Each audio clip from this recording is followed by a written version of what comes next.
Well, look, there are all sorts of speculation. Clearly, the better thing to do would be to get a deal with the EU at the European Council on the 17th and 18th and have that approved by the House of Commons, so we are able to leave by the 31st in an orderly way. I think that all the speculation we need to save, all the clever schemes that people are coming up with until we know what's happened with that deal. Clearly, a deal is the preferable outcome, but if there isn't one, do you know that a plan exists to still take us out by the 31st? Because Sajid Javid said that he did. OK, well, I didn't hear Sajid's interview on that this morning. Obviously, I can't go into discussions and everything else, but the Prime Minister remains determined, and we support him as a cabinet in this, to leave by the 31st of October. You can support him as a cabinet, but Amber Rudd resigned because she didn't believe it. She said she saw no sincere endeavour the PM could deliver that deal. So was she wrong about that? Well, I do disagree with Amber about that, because I think what she actually said was that she thought that the negotiations weren't happening. And we know that negotiations with the EU very much are happening. But have you seen anything concrete? Have you seen stuff that makes you go, yay, we're going to get a deal, it's all going to happen? Well, I've had conversations with those who very much are in charge of the negotiations. Obviously, as Culture Secretary, that's not within my brief, but both in terms of officials, but also ministers who are leading those discussions. And based on the work that I previously did before I rejoined the government on the alternative arrangements to the Irish backstop, I know that those discussions are happening.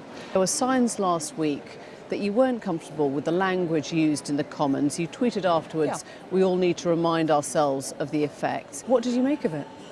Well, look, I tweeted at the time, I do think that as somebody who's been on the receiving end of death threats, we do all need to be mindful of language. I spoke to the Prime Minister about that, and he has obviously said what he said in relation to those comments. And I think actually what happened last week made us all reflect on the language and the impact that what we say... He didn't reflect on it. Reflected. No, he has reflected, sorry. But he has, I've had the conversations with him, he absolutely has reflected. He understands what the language, the impact of that on MPs and on the House of Commons. That's fascinating. So you've had that conversation. I wonder if he has a problem apologising publicly. Does he have a problem apologising? I don't know. I mean, that's not a conversation that I had with him. I think the honest truth, Emily, is that actually all of us, saying sorry in public life is, it always leads to further questions. You're right. In normal life, people are able to say sorry and move on. Unfortunately, what's happened is that we end up reliving all these arguments. Meanwhile, the country out there, the people are wanting us to get on with getting Brexit done and then talking about the issues, the NHS, the police, education, broadband. These are the issues, Nicky. They're about the character of our country and our politicians and our dialogue. And I've got to be honest with you, I don't think that Parliament or any of us have covered ourselves in glory after the 2016 referendum. Does the PM have a problem with women? No. You said that very certainly. Well, because I've been asked today by lots of journalists who obviously are talking about some particular stories and issues, but actually it's not what the delegates are talking about. And I genuinely don't think these issues are important, but I actually think what people really want to hear from their government at the moment, from the Prime Minister downward, is about the issues that need to be sorted in this country. And that's what we're trying very much to do here. In 2018, you gave a burning injustices speech. You said, harassment happens because powerful men take advantage of their status to harass women who work with them. Is it time, your words, for an abuse of power offence? Well, and that may well be a debate that's happening, and I know organisations like the Women Equality Select Committee in the House of Commons and others are, well, have had that debate, have taken evidence on those sorts of issues. So would it apply to the editor, let's say, of a publication that squeezed the thigh of a female journalist at his table? Look, I'm not going to speculate. I understand the great interest in this important case.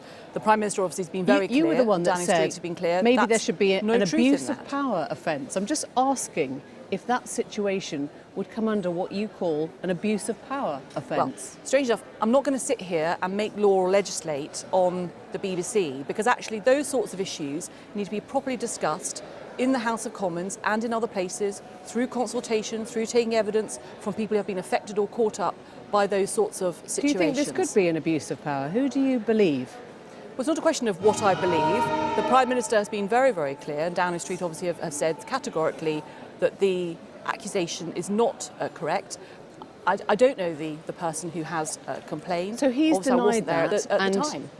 you can then say the Prime Minister is right, you don't need to believe the journalist who It's not a made question. the claim. It's not a question of what I believe or what anybody else believes. Well, it is. The It's Prime about Minister- whether you believe the character of the leader of your party, our Prime Minister. That's Well, what I'm asking. I think that the Prime Minister is doing a good job of trying to deliver on something that the British public have voted for, and trying to get us and the ministers and the government and the Parliament to focus on the issues that really affect people's lives. Last week we heard other allegations that the PM had used taxpayers' money to fund a friend. Now, he said to Andrew Marr yesterday he had nothing to declare. Do you think he should have declared that relationship, that conflict of interest, when he was Mayor of London?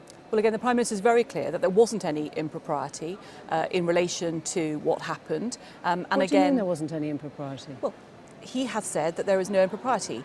He is the person, obviously, who knows what happened at that But we know moment she in wouldn't time. have received funding if she hadn't been a Well, friend, and there's she an inquiry received. going on, isn't there? So how the can he Greater say London- then that there was no impropriety? He clearly has a view, as we all do in public life, when we act, as to whether we have acted within the rules of the particular organisation that we operate in. Obviously, in relation to the issues affecting a grant from my department, which happened in January of this year, that is another area that we will conduct and are conducting a thorough review of. I'm going to remind you, because you said on record that you would refuse to serve in a Boris Johnson government after he used the word suicide vest to describe a deal. You were an outspoken critic of no deal. You called prorogation mad before it happened. You said you'd actively campaign against anyone who voted down the withdrawal agreement. What has happened to you?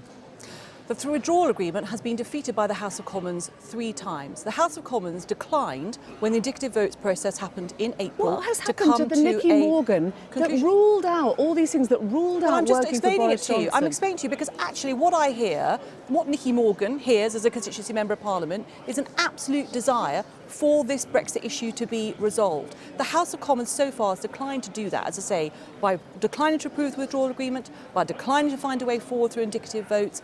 I have worked with people whose Brexit views I do not share necessarily on alternative arrangements. We need to get this done. But how and it's do we not know enough what to you say believe if you say one thing in 2018, one thing in 2019, and then you get made cabinet secretary and none of it matters anymore? I was very obviously privileged and pleased to be offered the role of Culture Secretary. We all have to compromise and find a way forward. And I am really regretful that actually the House of Commons has declined to do that so far. I think that position is wrong. And I think if we have an opportunity, those of us, to say, actually, we will make some difficult decisions, whether it's serving in government or voting for something we're not particularly keen on, I think that's what people expect us to do. Nicky Morgan, thank you very much. Thank you.